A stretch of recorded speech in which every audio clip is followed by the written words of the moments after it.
Hi everyone, welcome to UG entrance examination batch 24/7। और आज के इस वीडियो सेशन में मैं आप लोगों को बताने वाली हूँ कि कौन कौन से क्वेश्चंस हैं जो कि आप चैलेंज कर सकते हैं एनटीए की आंसर की में। ये आपका जो पेपर है वो सीयूईटी यूजी का 15 मई का पेपर है। ऑल्दो 29 मई के मेरे पास आंसर्स और क्वेश्चंस एक साथ नहीं आए थे, तो हो सकता है कि इसमें थोड़ा सा डिले आपको देखने के लिए मिले, बट वो भी मैं आप लोगों को बता दूंगी।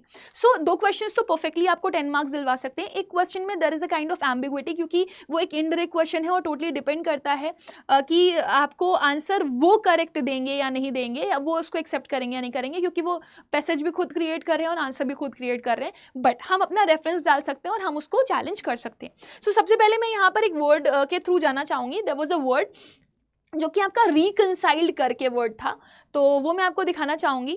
रिकंसाइल्ड वर्ड को लेकर के बच्चे काफ़ी ज़्यादा कंफ्यूज्ड थे एंड दे सेड कि मैम वहाँ पर आंसर हमारा एस्ट्रेंज होना चाहिए, और लेकिन वहाँ पर जो एनटीए ने आंसर दिया है वो दिया हुआ है रेजिस्टेंट, राइट। तो रिकंसाइल का मतलब होता है रीयूनाइट होना। अब रीयूनाइट का उल्टा क्या होगा? डिसहार्मोनाइज होना, राइट, या फिर आप डिसएग्रीमेंट में जा रहे हो। सो इसका मेरे पास एक क्लियर आंसर भी है। I have searched for Google, मेरे को कहीं पर भी ऐसा कोई वर्ड नहीं मिला जिसमें रेजिस्टेंट वर्ड लिखा हुआ, but I have so many words, जैसे डिसहार्मोनाइज था, एलियनेट था, आर्ग्यू था, डिसअग्री था, डिसऑर्गेनाइज था और एस्ट्रेंज था। रेजिस्टेंट वर्ड कहीं पे भी नहीं था। तो ये मैं आपको अड्डा के टेलीग्राम चैनल पे प्रोवाइड करवा दूंगी। आपके पास ये रहेगा ऑप्शन में, गूगल सर्च का ऑप्शन है ये, तो आप ये रेफरेंस मेंशन कर सकते हो कि estrange is a word which is the opposite of reconcile. तो ये आप रेफरेंस में दे सकते हो और इसको आप चैलेंज कर सकते हो। सेकेंड आपका एक वर्ड था फ्लिपेंट। फ्लिपेंट का मतलब होता है फ्राइवलस, समथिंग जो कि आप बेकार का समझते हो, यूजलेस समझते हो, जिसको कोई रिस्पेक्ट नहीं मिलती है, उसका इनडिफरेंट मोनोटोनस होने से कोई लेना देना नहीं होता, राइट। तो इन्होंने आंसर दिया है आपको indifferent word, but according to me the correct answer should be disrespectful, क्योंकि इसको भी मैंने बहुत गूगल सर्च किया and I didn't get any answer as indifferent. आप देखोगे यहाँ पे फ्लिपेंट का, यहाँ पे ये वाला ऑप्शन देख सकते हो आप, यहाँ पे क्लियरली ये डिसरिस्पेक्टफुल दिखा रहा है। इसको भी मैं दे दूंगी, frivolous is the word, superficial is the word, right. ये डिसरिस्पेक्टफुल भी एक वर्ड है, लेकिन I didn't get any of the word related to indifferent. तो ये भी आप अपने आंसर की में चैलेंज कर सकते हो।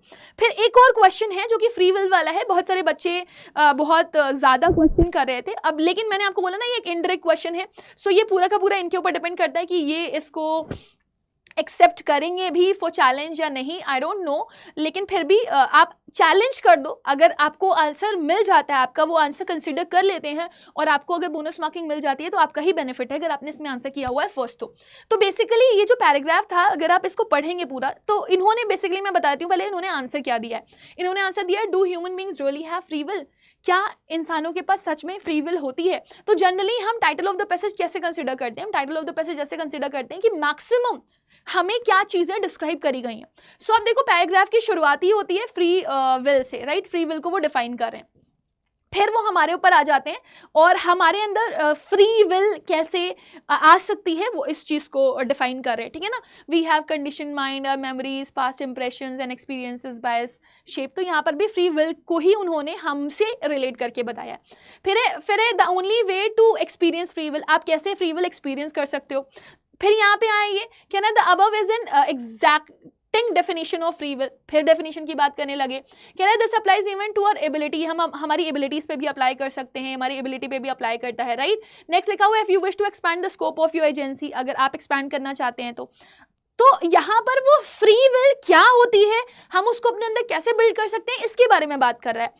ह्यूमन के अंदर होती है या नहीं होती है, इस चीज के बारे में उन्होंने मेंशनिंग नहीं किया हुआ है, राइट। तो जो हमें ज्यादा दिया गया है उसको हम प्रेफर करेंगे।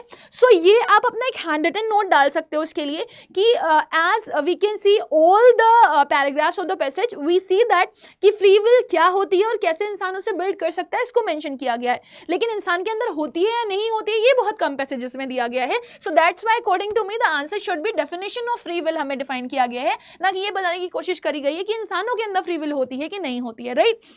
बट मैं आपको बोल रही हूँ ये आप चैलेंज कर तो सकते हो, पक्का कर सकते हो। इसके लिए आपको अगर एनटी कंसिडर कर लेता है आपका हैंड रिटन आंसर, क्योंकि इसके लिए ऑब्वियसली आपके पास कोई गूगल सर्च में आंसर नहीं होगा, लेकिन फिर भी हैंड रिटन आंसर अगर आप अपना देना चाहते हो तो आप दे सकते हो। क्या पता एनटी उसको कंसिडर कर ले और आपको यहाँ पर बोनस मार्क्स मिल जाए। तो ऑल टोटल आपके 15 मार्क्स, अगर आपने 3 क्वेश्चन करेक्ट किए होंगे तो आपको 15 मार्क्स मिल जाएंगे। और अगर 15 नहीं या आंसर नहीं कंसिडर करता एनटीए तो कम से कम आपको 10 मार्क्स तो मिल जाएंगे। बाकी एक क्वेश्चन आपको याद होगा जो हम लोगों ने कंसिडर किया था कि वो ड्रॉप ड्रॉप में जाना चाहिए, बट इन्होंने उसको कंसिडर किया है एज आंसर फर्स्ट। मैं आपको दिखा भी देती हूँ, शायद लास्ट में कहीं वो क्वेश्चन था आपका, एक मैचिंग का क्वेश्चन था, और वो बहुत ही नॉर्मल सा क्वेश्चन था जिसमें हमें मतलब प्रेपोजिशंस लगानी थी।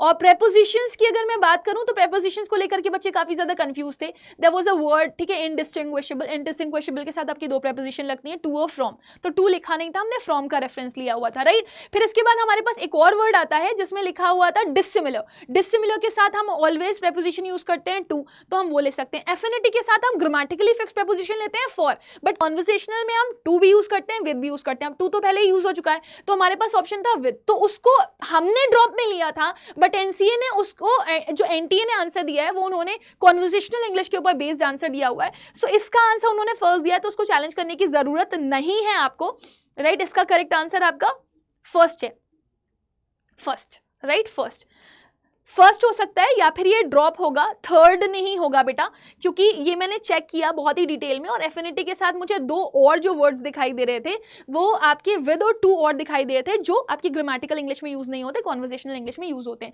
सो आप जाइए और जाकर के इन क्वेश्चंस को क्लेम करिए, थर्ड को मत करिएगा। ये थर्ड क्वेश्चन किसी और के में कुछ और नंबर से हो सकता है according to your set, so please go and claim it, ताकि आपको आपके बोनस मार्क्स मिल सके। Thank you. 29 मई का क्वेश्चन पेपर अगर आंसर किया आप लोग मुझे प्रोवाइड कर देते हैं बिफोर 5 PM, तो उसके भी मैं आपको क्वेश्चंस बता सकती हूँ कि आप कौन कौन से चैलेंज कर सकते हैं। So with this let me end with the session, will meet again, तब तक के लिए bye, take care, God bless you all.